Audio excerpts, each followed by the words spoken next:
And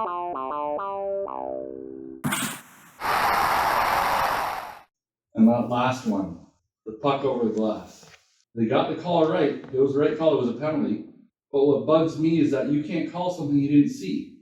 If the puck went over the glass and you knew it, you would call the penalty. You don't get together, the linesmen and referees get all together and talk about it for 2 minutes and then decide, okay, it's a penalty. To call a penalty, you got to be sure beyond a shadow of a doubt, and clearly none of you saw it because you had to talk about it, discuss it for 2 minutes. That first period being shorthanded for all that time pretty much destroyed them. They couldn't get anything going after that. Well, not until the third period. Third period they started picking up, but it's funny, the third period starts, Toronto's got all the momentum to start the period. They're doing really good, then all of a sudden, boom, penalty against Toronto. Like, are you fucking kidding me? Haven't you called enough? And none of them were, like, really bad. He was trying to piss them off. I don't know what dirty, because it was during the playing time. He hit him from behind, which hitting from behind alone is not illegal, because a Leaf player got hit from behind in the first period. Hit hard from behind. It was Tanev. The puck hit him, and it's at his feet somewhere. He's trying to find the puck in his feet. Somebody behind him, it was Marchand. Wham, really hard, hits him from behind and sends him right down to the ice. Not an illegal hit, not a penalty. Because apparently in the NHL, you're allowed to hit from behind. You're not allowed to hit from behind if they go into the boards badly. Somehow, I don't know how they differentiate that, but that one at the end, when Domi hit him, if you look at it, Domi hit him from behind, but it wasn't into the boards, it was into a Leaf player, except the Leaf player kind of stepped out of the way and the Florida player turned away from the Leaf player and went into the boards. So it was a really awkward hit where when Domi, if you look at it from Domi's perspective, he's hitting the guy and he's going to hit into another Leaf player, not into the boards. The calls were brutal last night because Toronto actually got called for interference. The first interference call I've seen throughout the playoffs. And both Ottawa and Florida, their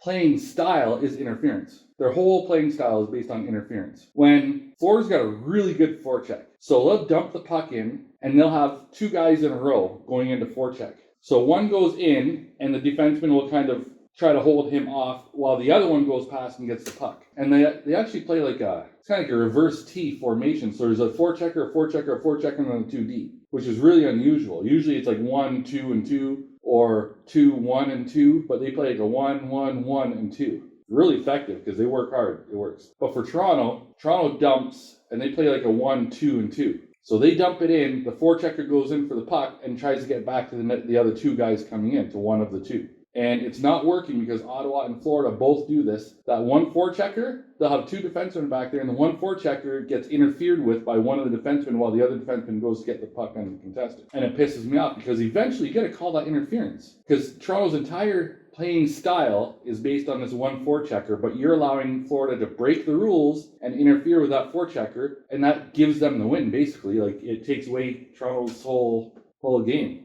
But then last night, Toronto is the one that actually got called interference. And Toronto isn't the type of team, they don't play interference. They don't play that style where you interfere with a guy. But they got called for it. There's rules to the NHL, and you develop your entire playing style based on these rules. But then when a referee decides, I'm just not going to call this particular penalty, like interference, it changes everything. They need to adjust, but it's not what they play. It's not what comes natural. So, yeah, you're going to have a hard time. Toronto still won 2 games against them, but it's not what comes natural. You got to try and make that adjustment and play something you're not comfortable with because the other team's not getting called. And the interference call they made against Toronto, I don't really have a problem with that interference call because it's a penalty. But why do you not ever call that against Florida when they do it all game long? And of course we know, actually I didn't even realize this until last night. This explains a lot. Edmonton's playing Vegas and Edmonton's leading the series. Winnipeg's playing Dallas and Winnipeg was leading the series. Toronto's playing Florida and Toronto was winning the series. That's 3 Canadian teams versus Washington and Carolina. One of those two will get in. You have like a Canada-dominated Final Four. They will not allow that. So hence you get a game like that last night. 4 penalties to Toronto, none to Florida in the first period. It's bullshit. It's anti-Canada. And for all the people that hate the Leafs, wake up and look at what's actually happened. Because Vancouver fans, Ottawa fans, Edmonton fans, Calgary fans, Montreal fans, all of them hate Toronto. And they love the one-sided refereeing. They pretend it doesn't exist because it goes in their favor because they hate Toronto. All of them hate Toronto. And the funny thing about that is Toronto fans, they all have Edmonton's their second favorite team, or Ottawa's their second favorite team, or Calgary's their second favorite team.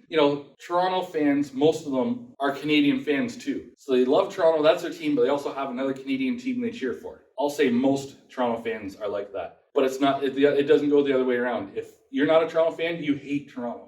even if you're, Vancouver fan or something like that. So they all need to wake up, get over their hatred of Toronto, and look what is actually happening. No Canadian team has won the Cup since 1993, and that's by design, not by accident. Every time a Toronto team or a Canadian team gets close to sniffing the Cup, the calls go the other way. If people all just get off on that and don't complain, then it's never going to change. It'll probably never change anyways, but if you make it more obvious, it makes it harder for them. They try to hide it and be more discreet about it. But right now, they're not even being discreet. It's pretty open. People just don't want to recognize it. Sportsnet, places like that don't comment on it because they have to sign an agreement with the NHL to be allowed to do it. If they piss off the NHL by pointing out these things, then the NHL is going to say, screw you, we're going to give the contract to TSN.